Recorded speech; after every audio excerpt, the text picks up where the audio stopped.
Well, today is the last in the series, Love Is.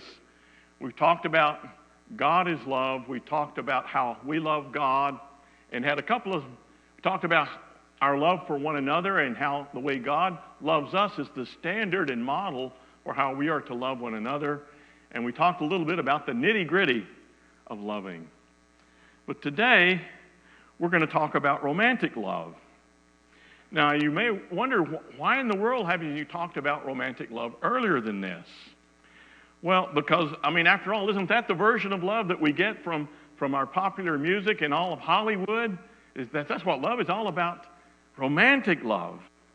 That's the idea that we get. It's easy to get the idea, if you just watch movies, that love is primarily about our sexual drive and our feelings. Isn't it? It seems to think that's what love is all about.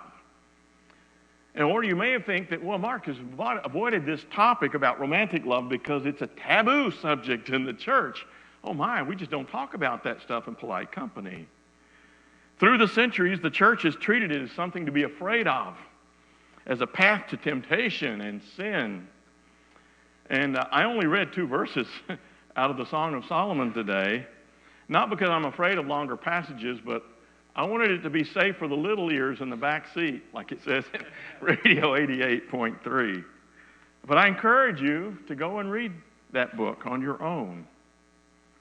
Well, rather than avoiding the topic, I had to leave it to the end of the series because the other sermons actually provide the context for understanding romantic love and not the other way around, which is what Hollywood and others might have you believe. Too many people in our society believe that romantic love is the definition of love itself, and they equate love with romantic love. And the other forms of love we talked about are derivatives from it. But this is the exact opposite of the truth. Romantic love is not the essence or the substance of love. It's not the essence or the substance of love. Let me tell you what romantic love is. Romantic love is a catalyst, and it's a support to genuine love. Romantic love is a catalyst and a support to romantic love. Let's talk about romantic love for just a moment. Let's first of all start with our basic biology. One of the things that is built within us, the deepest instinct for survival, right? And because of that, there are certain desires that are built into us as an organism, as a living being, that keeps us alive. Our hunger desire, for example. The desire for hunger is very deep, and it says, man, you've got to keep feeding your body so that you can stay alive. So we all know about the hunger drive. We satisfy that thinking about 3 times a day, most of us, and sometimes 5 or 6 or 7, right? But also the desire for us to survive as a species, the desire for procreation. Our sexual desires that lead us to want to reproduce, and continue the species.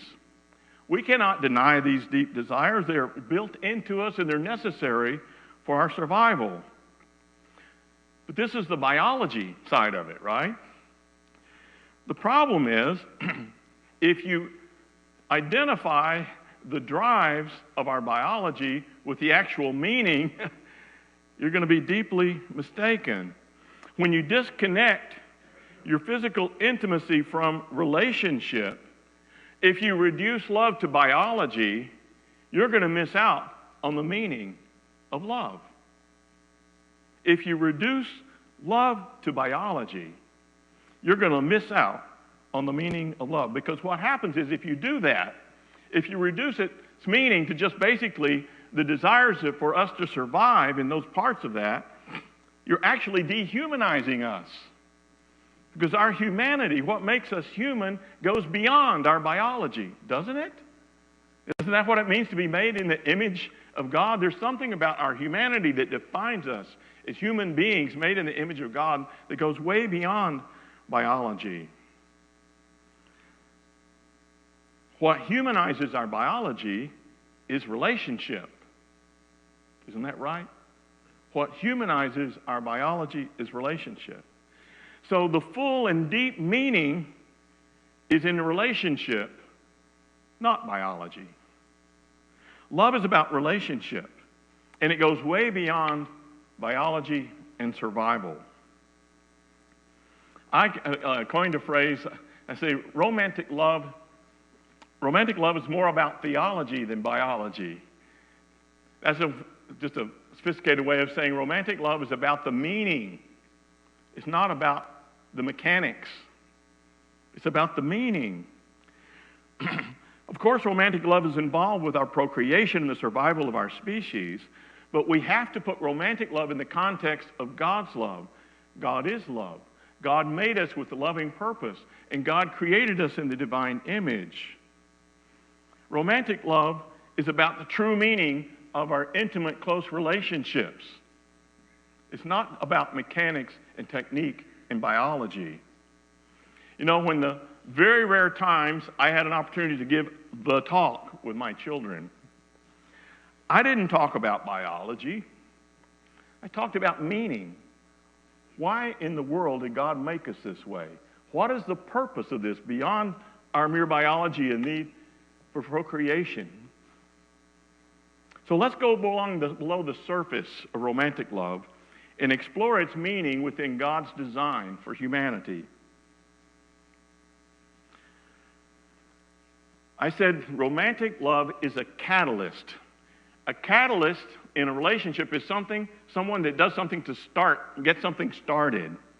Romantic love has a function in role in love, but its function is that of a catalyst. It's how we initiate romance to lead to relationships. You know what it's like when you're dating someone.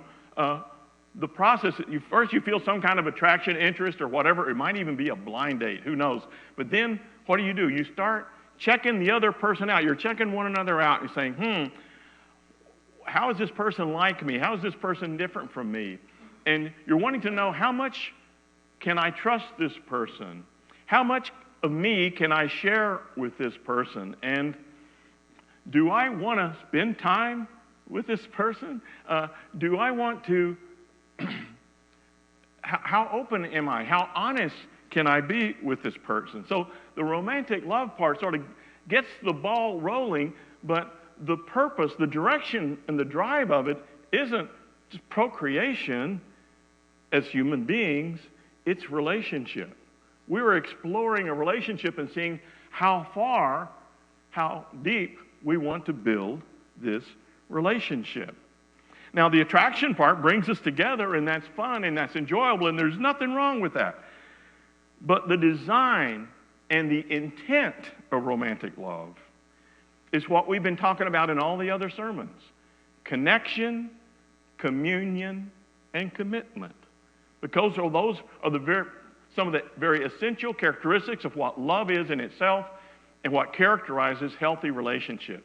The degree of our connectedness and how much we respond and respect that.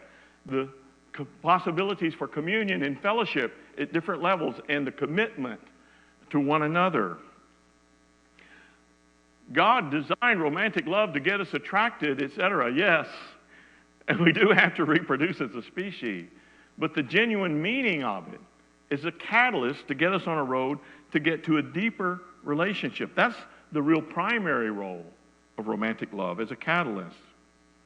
Now, we read a couple of verses out of the Song of Solomon, and you may not be aware that in the Middle Ages, this was the most commented on book. More commentaries were written on this book by monks than any other book in the Bible. Isn't that sort of strange? You may think that is a little strange, but they actually saw it as a metaphor for our relationship with God. If you look at the Song of Solomon through that kind of a lens as a metaphor for our relationship with God, you can see that within our human experience, it was in that deep love of a couple that is absolute sharing with one another, is where we experience that at the deepest levels. And that is a metaphor for the depth and the sharing and the openness and the intimacy that God desires to have with us and that we can have with God. So there is deep spiritual meaning in all of this. There's deep communication and communion and deep relationship. But the relationship that grows out of romance is so important. When it gets to the purpose of that solid relationship, which is what it's to lead to, that it is a catalyst for, it provides a solid foundation. Here comes the biology, and for that reproduction and raising children. Because the couple's relationship is the foundation for sharing and forming those children. How are they going to know what love is? How are they going to know what goodness is? How are they going to know what it means to be truly and fully human in the image of God, if not the ones who are raising them? In order for the parents to provide that kind of foundation, they need to have that kind of foundational relationship of their own. Isn't that right? This is where children learn their capacity for love and for humanity. And that is why it's the bedrock of a good society.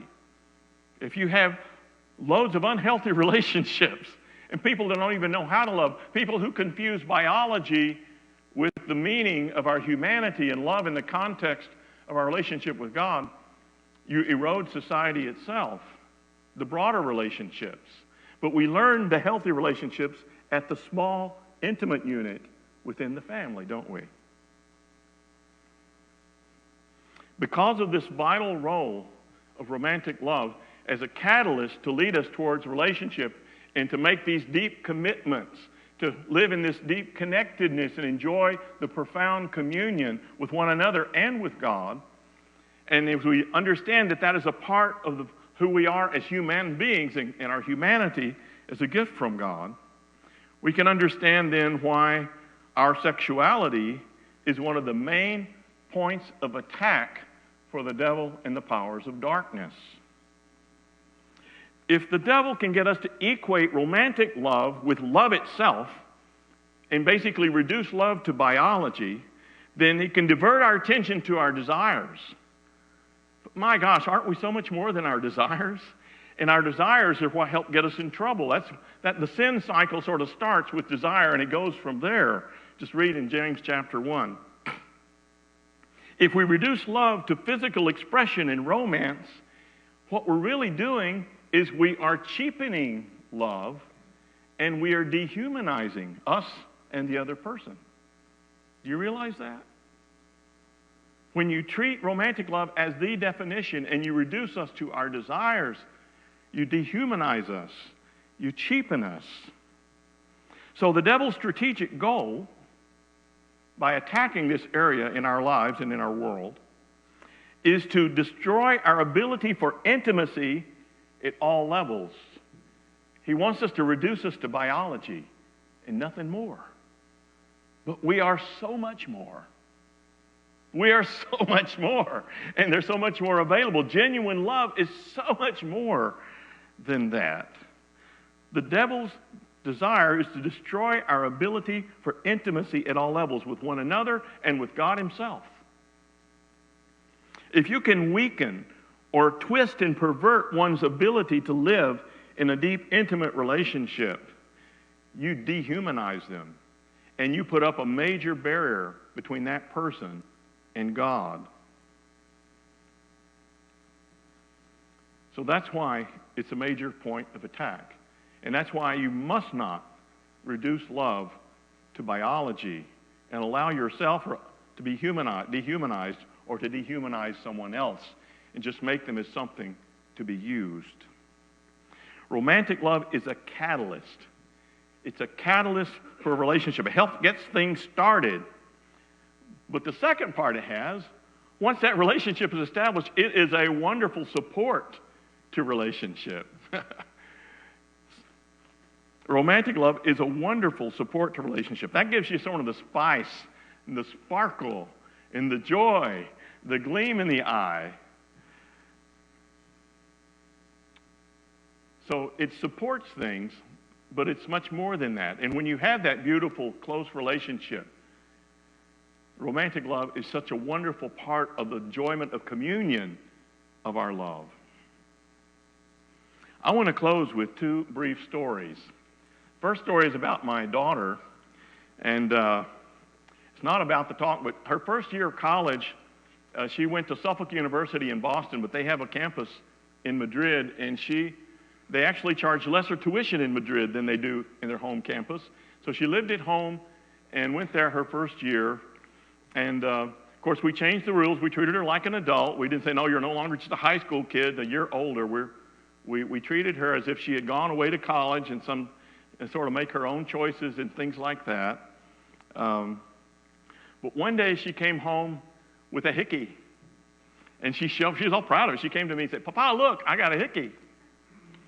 She did not expect my reaction. I hit the roof. I blew up. I said, you let that man do that to you? She said, what's the deal? I said, do you know what that means? I said, do you know what that means? I said, you got no pleasure out of that. He got the pleasure out of that. You know what his pleasure was? The pleasure was the power trip he played on you when he put that there. He marked you as his. And that was all for about him. It's nothing about you. Said, furthermore, said, you know how a dog goes around and hikes its leg on a fire hydrant? It does that to mark that this is my spot. I said, he just pissed on you like a fire hydrant. Excuse my English. It's no different than that. I said, what you have done is you have allowed him to disrespect you in a very deep way. He has no respect for you. He thinks he's better than you. And as she sat there and got over the shock of what I was saying, it began to sink in. And finally she said, you're right, Papa. I wanted her to understand the meaning. The meaning. Now, I don't recommend you give the advice that I gave to her. I said, the next time anyone attempts that, while they're doing it, you grab them by the hair and you knock their teeth into the next block. She had studied kickboxing. She knew how to do that. Don't tell your kids to do that. But I said, I want you to respect yourself. And don't let someone disrespect you below the level of your own self-respect. This is part of the meaning we've got to put into these things. The other story is a young couple we know of. I'm not going to give any details of names or relationships, but the couple, they got married, went through a ceremony, all of that kind of stuff. I was not there. I was not a part of it. I just know the couple. I know one part of the couple. But it so happens that the man in the marriage believed in open marriage. Yeah, we're married, but, you know, if you want to go fool around with somebody else, that's fine. If I want to go fool around with somebody else, that's fine. That marriage lasted 6 months. 6 months. I don't know why they went through the whole expense and trouble of the ceremony in the first place, but 6 months. And it makes you think about the meaning of monogamy. Why in the world would God want us to have a mutually exclusive commitment? Why is a deep part of love and deep relationship, especially in our marriage situation, a mutually exclusive commitment? And it relates to what I told Caroline, because that is where we express the highest level of respect for ourselves and for the other person. That is the way you can give the highest level of respect and value and esteem of one another, is through that mutually exclusive commitment. And not only that, it's much more humane and human to have that space of commitment that allows you to totally be yourself and to genuinely experience intimacy at all kinds of levels. It requires that. Not only that, let's bring theology in for a second. When we talk about the sacredness, that's another word for holy. The word holy means I am set apart from all the other gods, and I only have one God. In the context of a monogamous relationship, I'm set apart from all other options out there that may be, and I'm committed in a special way to this one relationship. That's holiness, and that's sacredness. And in a monogamous relationship is where we can live and experience holiness in a very real way, that's a relational way, that mirrors our relationship with God. And also, as I said earlier, it's a solid foundation for society. So romantic love is a catalyst. It drives our attraction to one another, but it leads us to establish a relationship. And the end game is the relationship, not the romance. But romantic love is also a support. Once you've got that relationship, my goodness, romance is a part of the enjoyment, it's a part of the communion and the light of that relationship. And this romance can grow and it matures and takes different shapes as we go through life. So romantic love is a precious gift from God, and it's a metaphor for God's love for us and desire for deep fellowship with us. God built it into us to help us survive, yes, but God also built it into us to set us on the path of deep, loving relationship. So let's place our romantic loving in its proper place.